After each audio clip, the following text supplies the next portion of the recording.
It is my distinct pleasure to introduce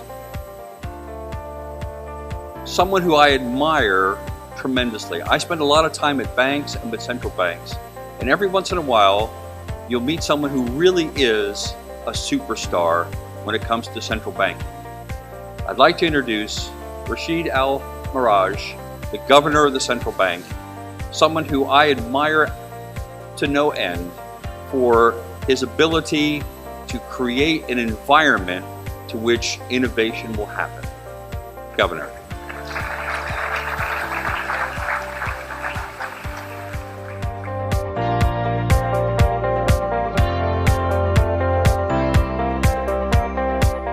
Fintech and what it represents makes your job easier, doesn't it? To all of our guests coming from abroad and for all the participants. And I would like to thank Bank ABC and AFS for putting together again such a wonderful and exciting program. The efforts you have been doing, I think, has created a momentum. I'm pleased to say that since our last meeting here in Bahrain, it triggered a spark that caught a lot of attention from our local banking industry. I'm very grateful for these efforts and these initiatives, and I can assure you that the Central Bank of Bahrain will stand behind these kind of efforts because we believe that the way forward for the banking industry is through this global new environment. Coming back to your question, regulator usually try to play it safe. Historically, we want to keep banking as boring as possible because we don't like any disturbances that create financial crisis and then triggered some economic setbacks. But now we live in a different world. Technology has brought to us great things with certain risks. And I think my job and my team's job at the central bank and other regulator is to ensure that we embrace this change and we provide the risk mitigators in order to ensure that, first of all, that all these services are offered because the markets wants them. Second, all the conventional concerns from the central banks point of view regarding consumer protection, regarding procedures and regulations when it comes to anti-money laundering and combating terrorist financing are in place. So beyond that, I think we are ready to entertain any kind of ideas. So I don't think fintech gives me a more sleepless night than worrying about the financial crisis and the impact that we had to go through over the last 10 years. Do you think that fintech will create more synergies between the central banks across the region? I cannot say for sure, no, this new phenomenon is going to give us any kind of clear directions. Because, as Sahil indicated earlier, we are in a very unpredictable environment. What matters for us is we have to be ready for this change.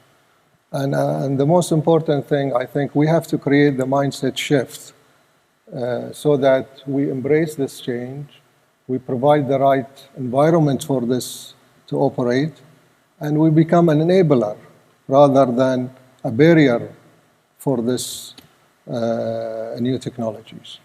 Because it's coming, it's beyond borders, and whether we like it or not, in Bahrain, for instance, there are thousands and thousands of people who have accounts outside Bahrain and dealing through Apple Pay or PayPal or all these type of activities that beyond our control. And we cannot say, this is something that we don't want to happen, but what we want to see, that our banks in Bahrain and other financial services will be able to offer alternative means of payments for these people. One of the central themes of the bank, of the central bank, is to protect consumers. And if we look at the experimentation that's happening in the fintech industry, if we look at the cyber currencies, for example, there really isn't any clear mechanisms yet to protect people, from adverse effects that occur. I mean, what are your thoughts on how? I mean, that's why we have to keep an open mind about it, and we send our people to different places to learn about this. We get engaged with other regulators that have passed through this experience. So we are in a learning journey for this. This is a new thing. As I said earlier, the most dangerous thing for us to do as a regulator is to keep a blind eye about this development and say, this is something that is still at the initial stage and we are not going to take any risk by embracing that. In Bahrain, we said from day one, we will keep an open mind and we will be open to any new ideas that will, first of all, there is 3 criteria that I have said and we have debated internally with my team. This will have to meet all the requirements regarding anti-money laundering. This will also protect consumers when it comes to cybersecurity, when it comes to identity, etc., and confidentiality. And it will bring value to the economy. I mean, these 3 criteria, if we can meet them, I don't see other why we don't allow any services to operate in Bahrain.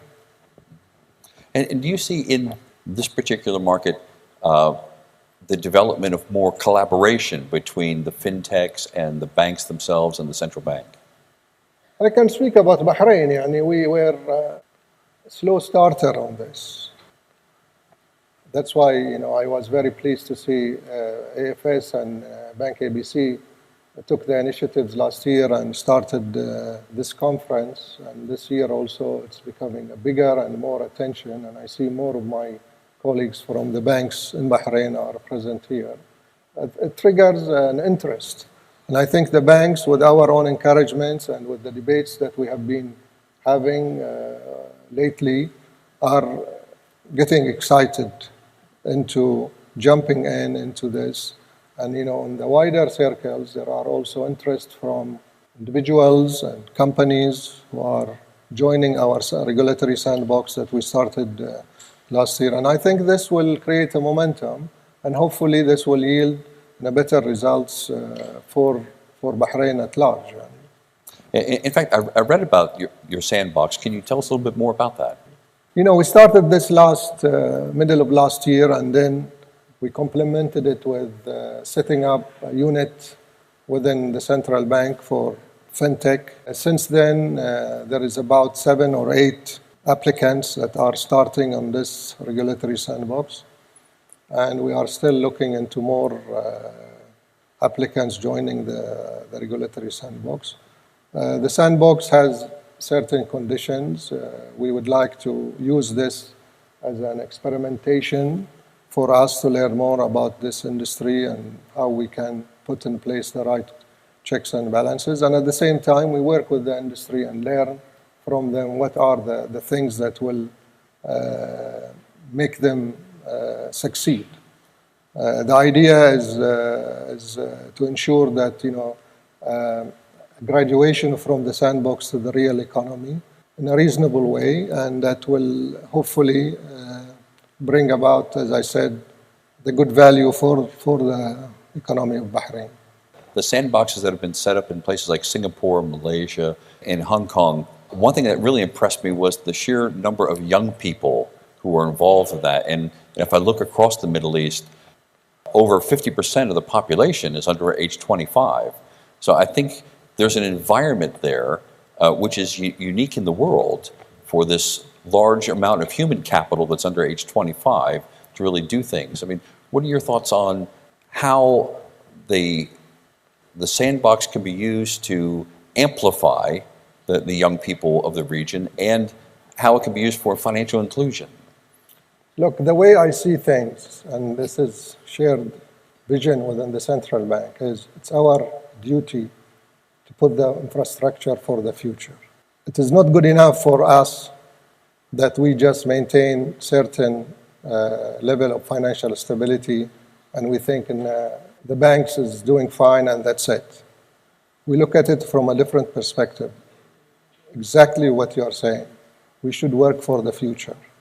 The future is going to be different.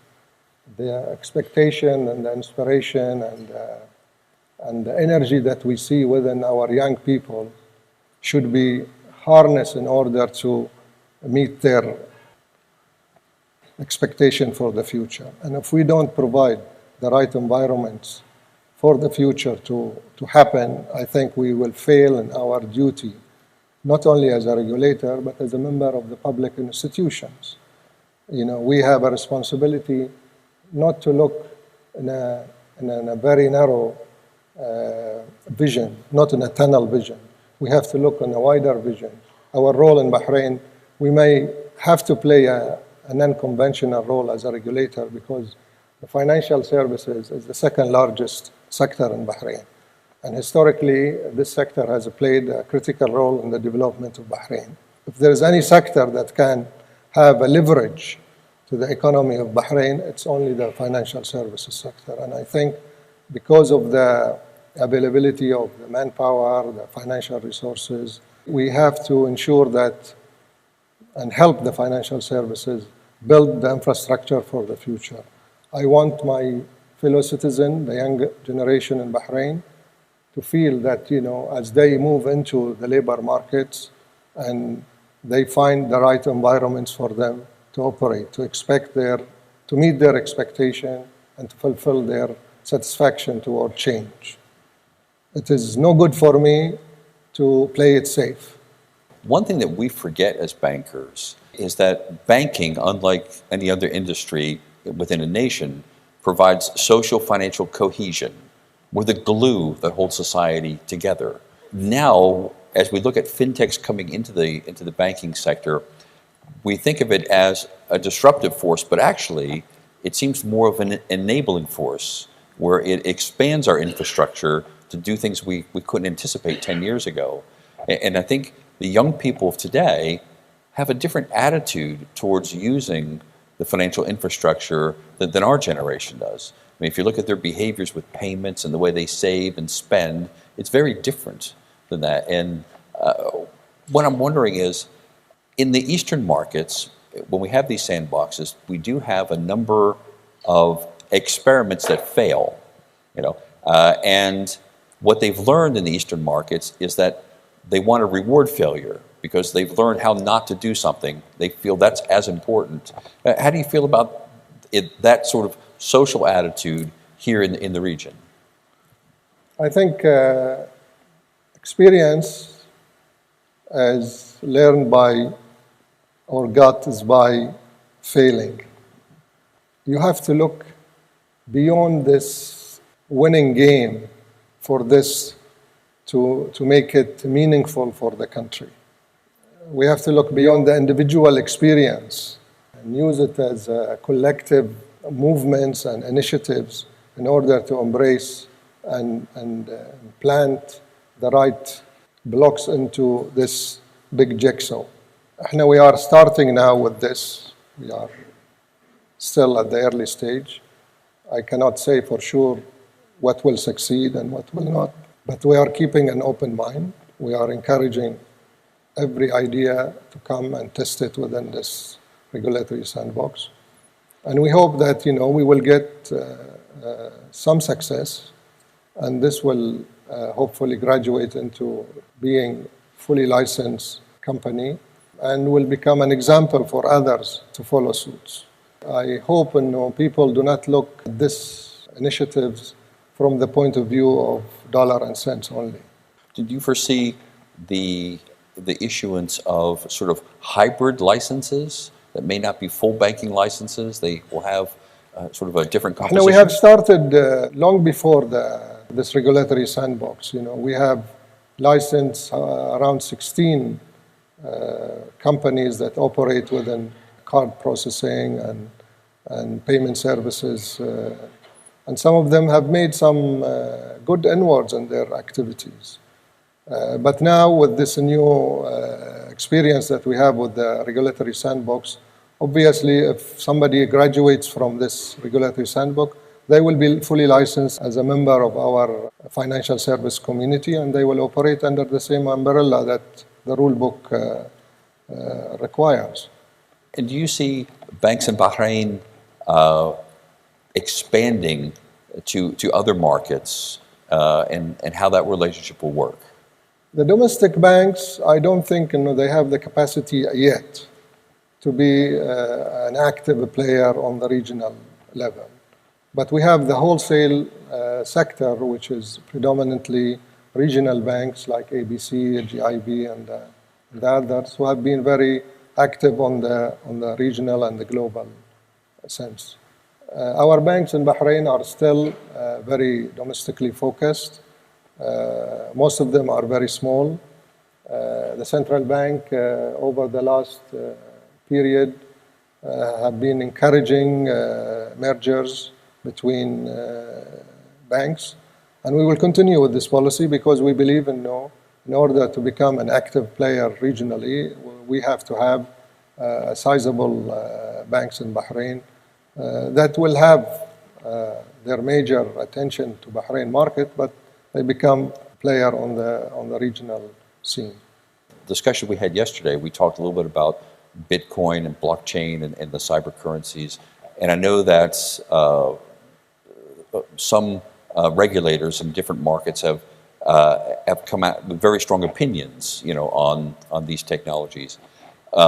With 1,383 cyber currencies that have been issued as of last night, it seems like there'll be a number of those to which investors will ultimately not receive the kind of return that they're expecting. How do you feel about that as an asset class, within the financial system here? Look, there is a lot of interest in Bitcoins and this cryptocurrencies because of the speculative nature of them. And for that, we will not be a participant nor encouragement to give any kind of encouragement to people to play that game. We think, still there is some concern about type of activities. We are not going to disallow it as an investment activities and asset class, as you rightly said, but as a form of payments and currency. We have a legal issue now because domestically, our law does not allow this type of activities to operate in Bahrain. But we, at the same time, have allowed Bitcoin's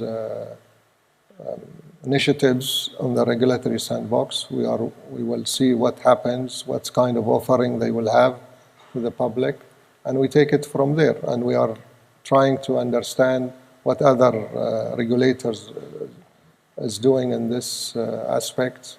Simultaneously, we are looking at digital currencies, and we see what digital currencies can help in facilitating transaction costs and payments locally.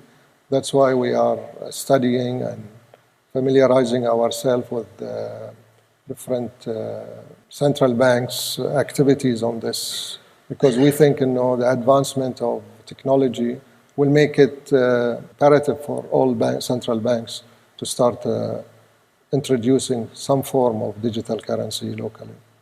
You make a very important distinction between cyber currencies and digital currencies. And if I look at markets where cyber currencies have had problems, it's not the technology of the encryption of the currency that's the problem, it's the exchange to which they operate has problems.